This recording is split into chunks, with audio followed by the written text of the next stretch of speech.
जिहाद का मतलब है अन्याय के खिलाफ बगावत या अन्याय के खिलाफ खड़ा होना। तो अगर लोगों के साथ नाइंसाफी होगी तो जिहाद कह लो या संघर्ष कह लो या ये कह लो क्या नाम है जो लोग करते हैं सड़क पे मार्च कह लो, और शब्दों का हेरफेर है। जिहाद शब्द से इसको खाली एकदम इसको मुस्लिम समझ ना समझे, शब्दों के मीनिंग में जाए। भाषा किसी रिलीजन की बपौती नहीं है, भाषा किसी समाज की बपौती नहीं है। भाषा का सिर्फ और सिर्फ मतलब है किसी सत्य बात से वास्तविकता से परिचय कराना ही भाषा का असली मकसद है। जिहाद का मतलब है अन्याय के खिलाफ संघर्ष, और अन्याय जनता के साथ होगा तो जनता संघर्ष हमेशा करती आई है। वही मदनी ने अगर कहा है कि जिहाद होगा, बस भाषा का फर्क है, बिल्कुल सही बात कही उन्होंने, कोई गलत नहीं कहा। पर देश के लोग तो ये कह रहे हैं कि जहाँ ब्लास्ट होता है वो भी तो जिहाद ही होता है। अरे ब्लास्ट का तो इस देश में पता ही नहीं होता कैसे है। मदनी ने जो बात कही है अन्याय के खिलाफ संघर्ष होता है, होता रहेगा, बिल्कुल 100% सही बात है। आप समर्थन में उनके? समर्थन क्या होता है, मैं तो बात कह रहा हूँ ना क्लियर, हमेशा न्याय के खिलाफ संघर्ष होता है। वो मदनी कह ले, बलराज मलिक कह ले, आप कह लो, कोई प्राइम मिनिस्टर भाषण में कह ले, हकीकत है ये कि जब भी अन्याय होगा, बच्चा ही घर में अपना बच्चा विरोध करता है, संघर्ष करता है, खिलाफ खड़ा हो जाता है। सुप्रीम कोर्ट को संज्ञान लेना चाहिए इस मुद्दे पे। जहां डिबेट ना हो पार्लियामेंट के अंदर, जहां विधानसभाओं में डिबेट ना हो, वहां हाई कोर्ट को लेना चाहिए। जहां सुप्रीम कोर्ट में डिबेट ना हो, बहुमत खाली के आधार पे चोरी चकारी से कानून पास किए जाते, उस देश की सुप्रीम कोर्ट की ड्यूटी है, मर्जी नहीं है, उनको एक्शन लेना चाहिए। क्योंकि नेपाल के अंदर जो तख्ता पलट हुआ उसमें महाबेवकूफ़ी और घटियापन किसका था, वहाँ की सुप्रीम कोर्ट का। वहाँ सुप्रीम कोर्ट ने ही उन पे बैन लगा दिया फेसबुक और उनके अकाउंट्स पे।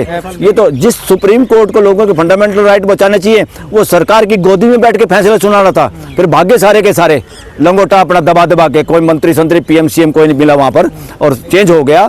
तो इसी प्रकार सुप्रीम कोर्ट अपनी सार्थकता दिखानी चाहती है तो डे बाय डे देखना चाहिए पार्लियामेंट सही चल रही है कि नहीं, बयान कोई प्राइम मिनिस्टर सही दे रहा कि नहीं दे रहा, कहीं पे कानून व्यवस्था सही है कि नहीं, लोगों के बोलने के राइट का हनन तो नहीं हो रहा।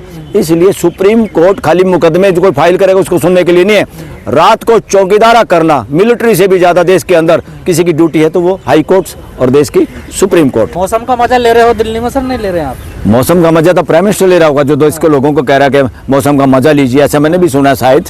और मौसम क्या खाक मजा लेंगे, शर्म आनी चाहिए प्राइम मिनिस्टर को इस तरह की बेहुदगी भाषा बोलने में। उसको पता होना चाहिए कितनी हवा किस तरह की दूषित है।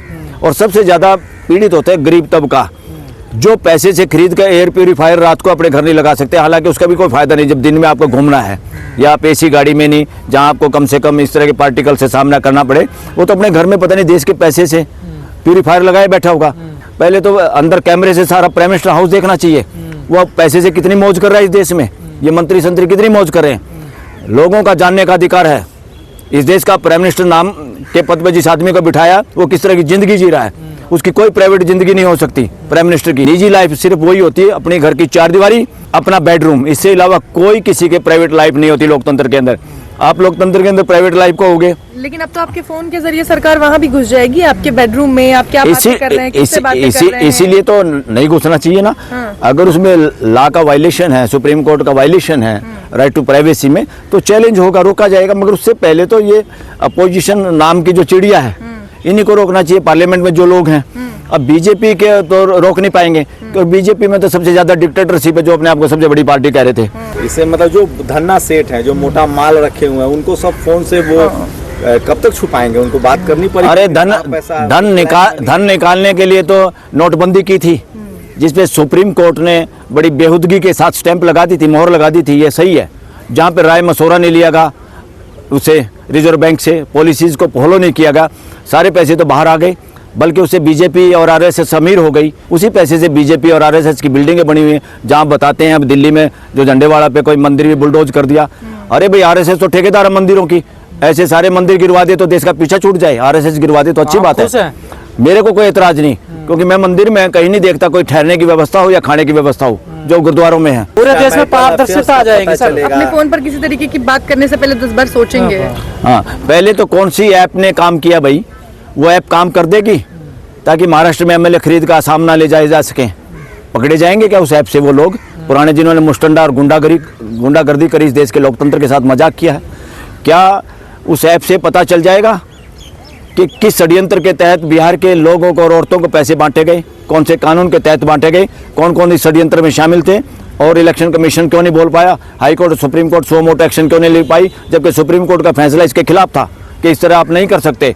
अरे भाई, पैसे दे के, लालच दे के, वही तो एक भ्रष्टाचार है इलेक्शन का। तो आप ऐसे पैसे दे रहे हो, अभी सरकार के उससे खजाने से पैसे आपने दिए, आप लगातार दे पाएंगे क्या? गरीबी इतनी है, ये गरीबी का मजाक है, ये लोगों का इसी तरह से है, ये राजनीति के साथ, लोकतंत्र के साथ व्यभिचार हुआ है।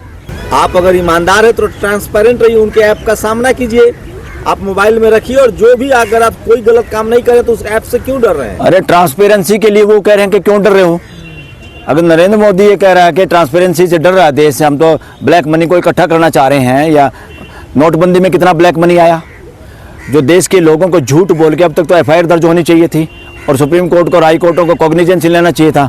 आप इलेक्शन के बहाने लोगों का ब्रीच ऑफ ट्रस्ट नहीं कर सकते, झूठ बोल के आप वोट नहीं ले सकते।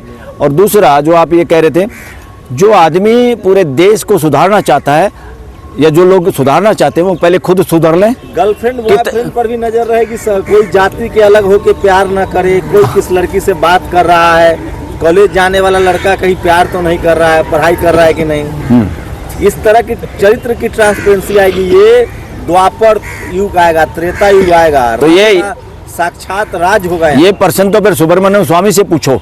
जो आदमी ट्रांसपेरेंसी चाहते हैं, लोकतंत्र तो है में, ट्रांसपेरेंसी लोकतंत्र का आधार है, हम भी चाहते हैं ट्रांसपेरेंसी होनी चाहिए देश के अंदर, कंप्लीट होनी चाहिए। मगर जिस देश का प्राइम मिनिस्टर मीडिया का सामना नहीं कर सकता, उसे जो तंत्र अपने देश में, जो डेमोक्रेसी के अंदर कोई प्राइम मिनिस्टर मीडिया का सामना नहीं कर सकता, इससे खतरनाक सिचुएशन पूरी दुनिया की नहीं है। इतना तो दुनिया के सबसे बड़े जो क्या थे, वो डिक्टेटर थे, वो भी मीडिया के सामने आ जाते थे। इसका मतलब क्या माने? नरेंद्र मोदी दुनिया का सबसे बड़ा डिक्टेटर है जो मीडिया का सामना नहीं कर सकता।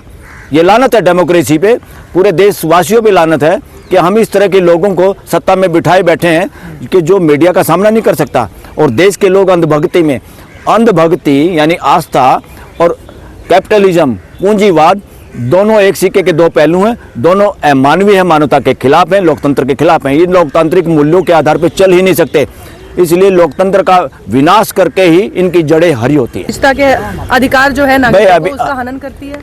निजता का अधिकार मौलिक अधिकार है राइट टू लाइफ के तहत, उसमें लोगों के अंदर ताक झांक करके पुलिस स्टेट नहीं बना सकते। India is not a police state. Police state का क्या मतलब होता है? जहां हमेशा पुलिस आपके पीछे पीछे होती है। आप अपने बच्चों के पीछे पीछे रहेंगे क्या? कोई अपने घर में अपनी पत्नी के भी पीछे पीछे खुद लगे और पत्नी छोड़ के चली जाएगी ऐसे फुद्दू हस्बैंड को? कोई अपने बच्चे के पीछे पीछे लगे, कहाँ जाते हो, किसके साथ खेलते हो, वो बच्चा माँ बाप को दुत्कार देगा। नहीं चाहिए ऐसे माँ बाप जो हर स्टेप पे मेरे पीछे पीछे लगे। हमें अपने लोगों पे, अपने नागरिकों पे भरोसा है। हर नागरिक मेरे से भी ज़्यादा समझदार है, ये प्राइम मिनिस्टर को खुद सोचना चाहिए। हर नागरिक हमारे से ज़्यादा चरित्रवान है, ये खुद प्राइम मिनिस्टर को सोचना चाहिए, एमपीओ को सोचना चाहिए। और बीजेपी के एमपी इस काम में दोषी होंगे अगर देश की निजता के चक्कर में अपनी आगामी सत्ता में बने रहने के लिए, टिकट लेने के लिए जितने एमएलए एमपी किसी भी पार्टी के हैं वो इस देश के साथ धोखा कर रहे हैं। उनको डिबेट करनी चाहिए, एक्सपर्ट से भी पूछना चाहिए, कानूनविदों से भी पूछना चाहिए, फिर देश के फायदे में जो कुछ है मिलजुल के उसमें फैसला लेना चाहिए। डेमोक्रेसी सर्वसम्मति का नाम है, डेमोक्रेसी बहुमत का नाम नहीं है। जो बहुमत को डेमोक्रेसी समझते वो डेमोक्रेसी के दुश्मन है। सर देखिए, लगातार लोगों की निजी जिंदगी में निगरानी रखना गैर कानूनी है।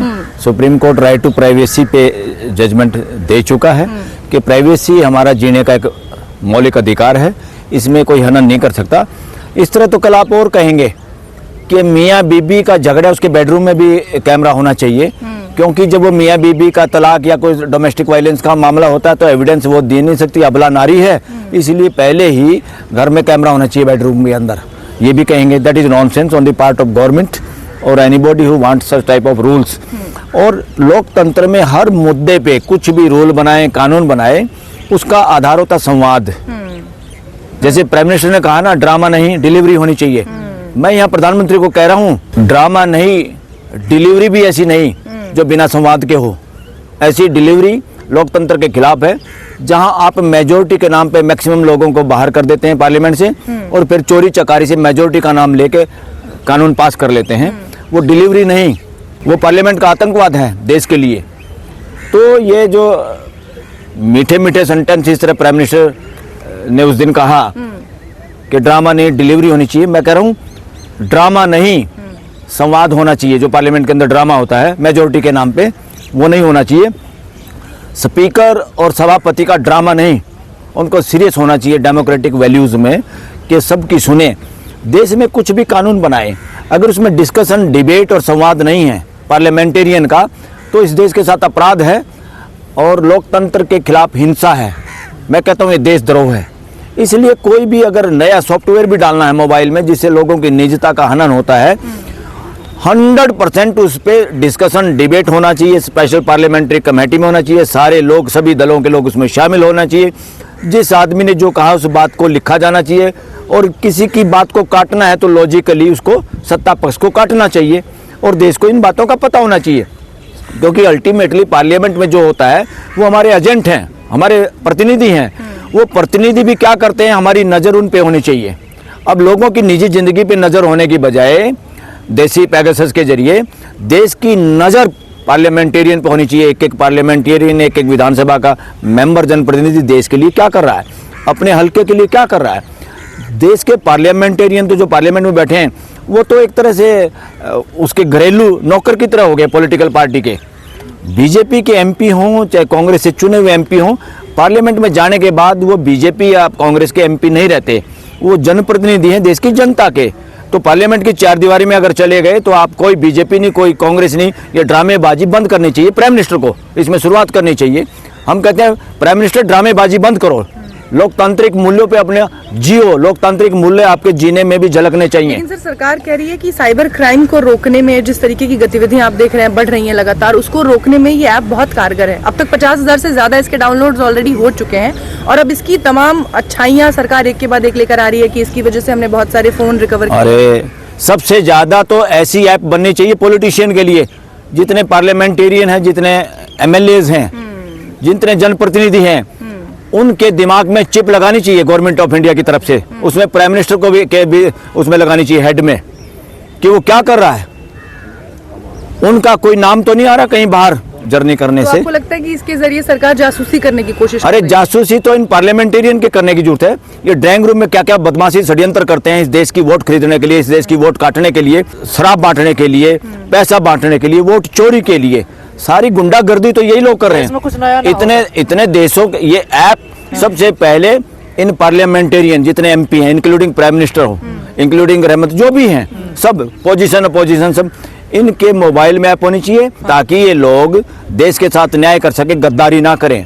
लुटियन जोन, जिसको लूट जोन कहा जा रहा है, ये लोग षड्यंत्र कर रहे हैं पॉलिटिक्स के नाम पे। ज़्यादातर पॉलिटिशियन षड्यंत्र में शामिल हैं, एंटी डेमोक्रेटिक सिद्धांतों के पे चर्चा करते हैं। देश के अंदर जातिवाद, रिलीजनवाद फैला के, भाषावाद फैला के वोटों की सौदागिरी करते हैं, जो कि संविधान के खिलाफ है, लोकतांत्रिक मूल्यों के खिलाफ है। इनकी जांच होनी चाहिए। सबसे ज़्यादा खतरा तो इनसे है देश को। देश को आपस में फ़ोन चुराने से, चैन स्नैचिंग से खतरा नहीं है। वो कोई मजबूरी में कर रहा होगा, कोई भूखा मरता कर रहा होगा, या ये जो जितना अपराध देश में बढ़ रहा है, इसका मतलब देश की शिक्षा व्यवस्था निकम्मी हो गई है। इसका मतलब जितना शिक्षा के केंद्र हैं, स्कूल कॉलेज, इसका कोई मायने नहीं है। या हमारे नेताओं का आचरण इतना बेहुदा और गंदा हो गया है, उनको देख के जनता के युवाओं में, जनता के लोगों में भी ये लगता है, नागरिकों में, कि इस देश में चोरी, ठगी, बेईमानी से ही जिया जा सकता है, दूसरा सभ्य तरीका नहीं है। देश में संविधान मानवीय व्यवस्था स्थापित करने के लिए है, किसी का राज या स्थापित करने के लिए नहीं, किसी को प्रधानमंत्री, गृह मंत्री, सीएम, पीएम, चीफ जस्टिस बनाने के लिए नहीं है। मानवीय व्यवस्था में सबको काम करना है। तो ये सब लोग बताएं, या इलेक्शन के जरिए भी क्या मानवीय व्यवस्था स्थापित कर रहे हैं क्या?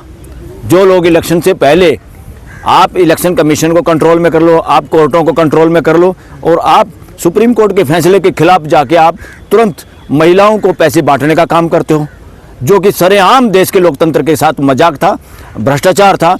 और देश का इलेक्शन कमीशन चुप, देश की हाई कोर्ट, सुप्रीम कोर्ट चुप। इससे बड़ा मजाक क्या होगा? सरकार अरे भाई, लेकर आती है कोई भी इस तरीके की, जब नई चीज आती है तो उसका पहले विरोध शुरू होता है। बात उसकी नहीं है, विरोध की नहीं है। सरकार फैसले नहीं थोप सकती।